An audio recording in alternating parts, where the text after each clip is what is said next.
കഴിഞ്ഞ 50 വർഷത്തിനിടയിൽ 1975 മുതൽ 2025 വരെ ലോകമെമ്പാടും നിരവധി വിമാന ദുരന്തങ്ങൾ നടന്നിട്ടുണ്ട്.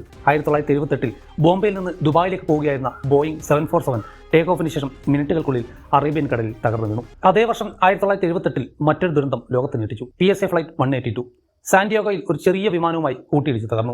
144 പേർ മരിച്ചു. 1985 എയർ ഇന്ത്യ ഫ്ലൈറ്റ് 182 ദുരന്തം ഇന്ത്യൻ വ്യോമയാന ചരിത്രത്തിലെ ഏറ്റവും വേദനാജനകമായ സംഭവമുള്ളതാണ്. വിമാനങ്ങൾ കൂടുതൽ ആധുനികമായി, ഓട്ടോമേറ്റഡ് സിസ്റ്റങ്ങൾ വന്നു. പക്ഷേ ഈ സാങ്കേതികവിദ്യകൾ ചിലപ്പോൾ പുതിയ പ്രശ്നങ്ങൾ കൂടി സൃഷ്ടിച്ചു. പക്ഷേ ഓരോ ദുരന്തവും വ്യോമയാന സുരക്ഷ മെച്ചപ്പെടുത്തി. TCAS, GPS, കർശനമായ സുരക്ഷാ പരിശോധനകൾ, മെച്ചപ്പെട്ട പൈലറ്റ് പരിശീലനം ഇവയെല്ലാം ഈ ദുരന്തങ്ങളുടെ ഫലമാണ്. നമ്മളെല്ലാവരും ചെറുപ്പത്തിൽ ആകാശത്തേക്ക് ഒരുപാട് നോക്കിയിരുന്നിട്ടുണ്ടാവും. പറന്നകലുന്ന വിമാനങ്ങളെ ആകാംക്ഷയോടെ നോക്കിയിരുന്ന ഒരു കുട്ടിക്കാലം നിങ്ങൾക്ക് ഓർമ്മയുണ്ടോ? എത്ര കൊതിച്ചിട്ടുണ്ട് ആ വിമാനത്തിൽ ഒന്ന് കയറിയിരുന്നെങ്കിലെന്ന്. അന്ന് നമ്മളങ്ങനെ ആകാശത്തേക്ക് നോക്കിയിരിക്കുമ്പോൾ നമ്മുടെ സ്വപ്നങ്ങൾ പറക്കുന്നത് പോലെ തോന്നാറുണ്ടായിരിക്കണം. വിമാനങ്ങൾ മനുഷ്യൻ്റെ ഏറ്റവും അത്ഭുതകരമായ കണ്ടുപിടുത്തങ്ങളിലൊന്നാണ്. ലോകത്തിൻ്റെ ഒരറ്റത്ത് നിന്ന് മറ്റൊരറ്റത്തേക്ക് മണിക്കൂറുകൾക്കുള്ളിൽ എത്തിച്ചേരാൻ കഴിയുന്ന ഈ മാന്ത്രിക യന്ത്രം നമ്മുടെ ജീവിതത്തെ എത്രമാത്രം മാറ്റിമറിച്ചു. പക്ഷേ ഈ ആകാശയാത്രകൾ എപ്പോഴും സുഗമമായിരുന്നില്ല. ചിലപ്പോൾ ഈ യാത്രകൾ ദുരന്തങ്ങളായി മാറി. പലപ്പോഴും ലോകത്ത് ഞെട്ടിച്ചു. ഒരുപാട് ഹൃദയങ്ങളെ തകർത്തു.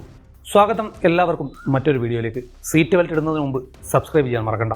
കഴിഞ്ഞ 50 വർഷത്തിനിടയിൽ 1975 മുതൽ 2025 വരെ ലോകമെമ്പാടും നിരവധി വിമാന ദുരന്തങ്ങൾ നടന്നിട്ടുണ്ട്. എന്താണ് ഇതിന് പിന്നിലെ കാരണങ്ങൾ? എന്തുകൊണ്ടാണ് ഈ യന്ത്രങ്ങൾ അത്രമേൽ സുരക്ഷിതമായി രൂപകൽപ്പന ചെയ്തിട്ടും പലപ്പോഴും പരാജയപ്പെട്ടത്? ഇന്ന് പറയാൻ പോകുന്നത് ഈ ദുരന്തങ്ങളുടെ കഥകളാണ്. ആകാംക്ഷയും ഭീതിയും ഹൃദയഭേദവുമായ നിമിഷങ്ങൾ നിറഞ്ഞ ഒരു ചെറിയ യാത്ര.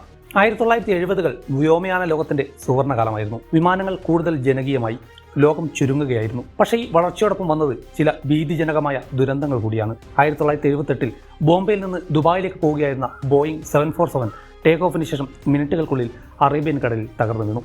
213 യാത്രക്കാർ എല്ലാവരും മരിച്ചു. പൈലറ്റിന്റെ ഒരു ചെറിയ അബദ്ധം, ഇൻസ്ട്രുമെന്റ് പാനലിലെ ഒരു തകരാറ്, ഹൊറൈസൺ ഇൻഡിക്കേറ്റർ പൈലറ്റിനെ തെറ്റിദ്ധരിപ്പിച്ചു. വിമാനം ഉയരുന്നതിന് പകരം കടലിലേക്ക് മൂക്കൂത്തി. ഈ ദുരന്തം ഇന്ത്യൻ വ്യോമയാന ചരിത്രത്തിലെ ഏറ്റവും വലിയ ദുരന്തങ്ങളിലൊന്നായി മാറി. അതേ വർഷം 1978 മറ്റൊരു ദുരന്തം ലോകത്തെ ഞെട്ടിച്ചു. PSA ഫ്ലൈറ്റ് 182 സാന്റിയാഗോയിൽ ഒരു ചെറിയ വിമാനവുമായി കൂട്ടിയിടിച്ച് തകർന്നു. 144 പേർ മരിച്ചു. ഇതിന്റെ കാരണം എയർ ട്രാഫിക് കൺട്രോൾ ATC തമ്മിലുള്ള ആശയവിനിമയ പിഴവായിരുന്നു. രണ്ടു വിമാനങ്ങളും ഒരേ ഉയരത്തിൽ ഒരേ പാതയിൽ പറന്നു. ATC ചെറിയ വിമാനത്തിന്റെ സ്ഥാനം തെറ്റായി വിലയിരുത്തി ഒരു മുന്നറിയിപ്പ് നൽകിയില്ല. ഈ ദുരന്തം എയർ ട്രാഫിക് കൺട്രോൾ സംവിധാനങ്ങളിൽ വലിയ മാറ്റങ്ങൾ കൊണ്ടുവന്നു. TCAS പോലുള്ള സാങ്കേതിക വിദ്യകൾ പിന്നീട് നിർബന്ധമാക്കപ്പെട്ടത് ഈ ദുരന്തത്തിന്റെ പാഠങ്ങൾ ഉൾക്കൊണ്ടാണ്. 1979 അമേരിക്കൻ എയർലൈൻസ് ഫ്ലൈറ്റ് 191 ചിക്കാഗോയിൽ നിന്ന് ടേക്ക് ഓഫിനിടെ DC-10 വിമാനത്തിന്റെ ഒരു എഞ്ചിൻ മെയിൻ്റനൻസ് പിഴവ് മൂലം പൊട്ടിത്തെറിച്ചു. 271 പേർ മരിച്ചു. എഞ്ചിൻ ഘടിപ്പിക്കുന്ന ബോൾട്ടുകൾ ശരിയായി ഫിറ്റ് ചെയ്തിരുന്നില്ല. വിമാനം ഉയർന്നപ്പോൾ എഞ്ചിൻ വേർപെട്ടു. വിങ്ങിന്റെ ഘടന തകർന്നു. ഈ ദുരന്തം മെയിൻ്റനൻസ് പ്രോട്ടോക്കോളുകളിൽ വലിയ മാറ്റങ്ങൾ വരുത്തി. എല്ലാ DC-10 വിമാനങ്ങളും പരിശോധനയ്ക്ക് വിധേയമാക്കി. വ്യോമയാന സുരക്ഷ കർശനമാക്കപ്പെട്ടു. 1980-കളിലേക്ക് കടക്കുമ്പോൾ വ്യോമയാന ലോകം കൂടുതൽ സങ്കീർണമായി. വിമാനങ്ങൾ വലുതായി, യാത്രക്കാർ കൂടി. പക്ഷേ ദുരന്തങ്ങളും കുറഞ്ഞില്ല. 1985 എയർ ഇന്ത്യ ഫ്ലൈറ്റ് 182 ദുരന്തം ഇന്ത്യൻ വ്യോമയാന ചരിത്രത്തിലെ ഏറ്റവും വേദനാജനകമായ സംഭവമുള്ളൊന്നാണ്. കാനഡയിൽ നിന്ന് ലണ്ടനിലേക്ക് പോവുകയായിരുന്ന ഈ ബോയിങ് 747 അറ്റ്ലാന്റിക് സമുദ്രത്തിന്റെ മുകളിൽ പൊട്ടിത്തെറിച്ചു. 329 പേർ മരിച്ചു. ഖാലിസ്ഥാൻ ഭീകരവാദികൾ വിമാനത്തിൽ സ്ഥാപിച്ച ബോംബ് പൊട്ടിത്തെറിച്ചാണ് അപകടത്തിന് കാരണം. ഈ ദുരന്തം വിമാനത്താവളങ്ങളിൽ സുരക്ഷാ പരിശോധനകൾ കർശനമാക്കാൻ കാരണമായി. ലഗേജ് സ്കാനിംഗ്, എക്സ്റേ മെഷീനുകൾ എല്ലാം ഇന്ന് നമ്മൾ സാധാരണയായി കാണുന്നതിന്റെ തുടക്കം ഈ ദുരന്തത്തിന് ശേഷമാണ്. 1980-കളിൽ മനുഷ്യപ്പിഴവുകളും ദുരന്തങ്ങൾക്ക് കാരണമായി. 1983 കൊറിയൻ എയർലൈൻസ് ഫ്ലൈറ്റ് 007 ഒരു ഉദാഹരണമായിരുന്നു. ഈ വിമാനം അബദ്ധവശാൽ സോവിയറ്റ് വ്യോമ മേഖലയിൽ പ്രവേശിച്ചു. സോവിയറ്റ് യൂണിയൻ ഇതൊരു ചാരവിമാനമാണെന്ന് തെറ്റിദ്ധരിച്ച് മിസൈൽ ഉപയോഗിച്ച് വെടിവെച്ചിട്ടു. 269 പേർ മരിച്ചു. നാവിഗേഷൻ പിഴവും ശീതയുദ്ധകാലത്തെ രാഷ്ട്രീയ പിരിമുറക്കവുമാണ് ഈ ദുരന്തത്തിന് കാരണമായത്. ഇതിന്റെ ഫലമായി GPS അധിഷ്ഠിത നാവിഗേഷൻ സിസ്റ്റങ്ങൾ പിന്നീട് വ്യോമയാനത്തിൽ സാധാരണമായി. 1990-കൾ സാങ്കേതിക വിദ്യയുടെ കുതിപ്പിന്റെ കാലം കൂടിയായിരുന്നു. വിമാനങ്ങൾ കൂടുതൽ ആധുനികമായി, ഓട്ടോമേറ്റഡ് സിസ്റ്റങ്ങൾ വന്നു. പക്ഷേ ഈ സാങ്കേതിക വിദ്യകൾ ചിലപ്പോൾ പുതിയ പ്രശ്നങ്ങൾ കൂടി സൃഷ്ടിച്ചു. 1996 ചക്രധർത്തി ദുരന്തം ഇന്ത്യൻ വ്യോമയാനത്തിലെ മറ്റൊരു വലിയ നഷ്ടമായിരുന്നു. സൗദി അറേബ്യൻ എയർലൈൻസിന്റെ ഒരു ബോയിങ് 747 ഡൽഹിക്ക് സമീപം ഒരു കസാഖിസ്ഥാൻ എയർലൈൻസിന്റെ ചെറിയ വിമാനവുമായി കൂട്ടിയിടിച്ച് 349 പേർ മരിച്ചു. എയർ ട്രാഫിക് കൺട്രോളിന്റെ ആശയവിനിമയ പിഴവും ഭാഷാ തടസ്സവുമായിരുന്നു കാരണം. കസാഖ് പൈലറ്റിന് ഇംഗ്ലീഷ് ശരിയായി മനസ്സിലാക്കാതെ തെറ്റായ ഉയരത്തിൽ വിമാനം പറത്തി. ഈ ദുരന്തം ATCയിൽ ഇംഗ്ലീഷ് ഏകീകൃത ഭാഷയാക്കാൻ വഴിവെച്ചു. 1994 എയർ ഫ്രാൻസ് ഫ്ലൈറ്റ് 447 ആധുനിക വിമാനങ്ങളുടെ സങ്കീർണത വെളിവാക്കി. റിയോ ഡി ജനീറോയിൽ നിന്ന് പാരീസിലേക്ക് പോവുകയായിരുന്ന ഈ എയർബസ് A330 അറ്റ്ലാന്റിക് സമുദ്രത്തിൽ തകർന്നു വീണു. 228 പേർ മരിച്ചു. കാരണം പൈലറ്റിന്റെ പിഴവും തകരാറുള്ള പീറ്റോ ട്യൂബുകളും. പീറ്റോ ട്യൂബുകൾ വിമാനത്തിന്റെ വേഗത അളക്കുന്ന ഉപകരണങ്ങളാണ്. ഇവ മഞ്ഞുമൂലം തടസ്സപ്പെട്ടു. ഓട്ടോ പൈലറ്റ് സിസ്റ്റം ഓഫായി. പൈലറ്റുമാർ തെറ്റായ തീരുമാനങ്ങളെടുത്തു. വിമാനം സ്റ്റാൾ ചെയ്ത് സമുദ്രത്തിലേക്ക് മൂക്കുകുത്തി. ഈ ദുരന്തം കർശനമായ പൈലറ്റ് പരിശീലനത്തിന്റെ പ്രാധാന്യം വ്യക്തമാക്കുന്നതായിരുന്നു. 2000-ന് ശേഷം വ്യോമയാന ലോകത്തിൽ മറ്റൊരു വഴിത്തിരിവിന്റെ കാലം കൂടിയാണ്. 2001 സെപ്റ്റംബർ 11 ദുരന്തം ലോകത്തെ എന്നേക്കുമായി മാറ്റിമറിച്ചു. 4 വിമാനങ്ങൾ ഭീകരവാദികൾ ഹൈജാക്ക് ചെയ്തു. അമേരിക്കൻ എയർലൈൻസ് ഫ്ലൈറ്റ് 11, യുണൈറ്റഡ് എയർലൈൻസിന്റെ ഫ്ലൈറ്റ് 175 വേൾഡ് ട്രേഡ് സെന്ററിലേക്ക് ഇടിച്ചു. അമേരിക്കൻ എയർലൈൻസിന്റെ ഫ്ലൈറ്റ് 77 പെന്റഗണിലേക്കും യുണൈറ്റഡ് എയർലൈൻസിന്റെ ഫ്ലൈറ്റ് 93 ഒരു വയലിലും തകർന്നു വീണു. 2977 പേർ മരിച്ചു. ഈ ദുരന്തം വ്യോമയാന സുരക്ഷയെ പൂർണ്ണമായും പുനർനിർവചിച്ചു. കോക്പിറ്റ് ഡോറുകൾ കർശനമാക്കി.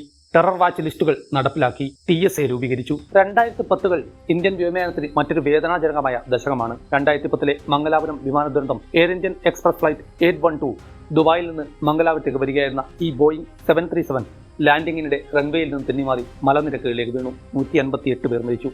8 പേർ മാത്രമാണ് രക്ഷപ്പെട്ടത്. പൈലറ്റിന്റെ അശ്രദ്ധ, ലാൻഡിങ്ങിന്റെ വേഗത കൂടുതലായത് ഒക്കെ പ്രതികൂലമായി.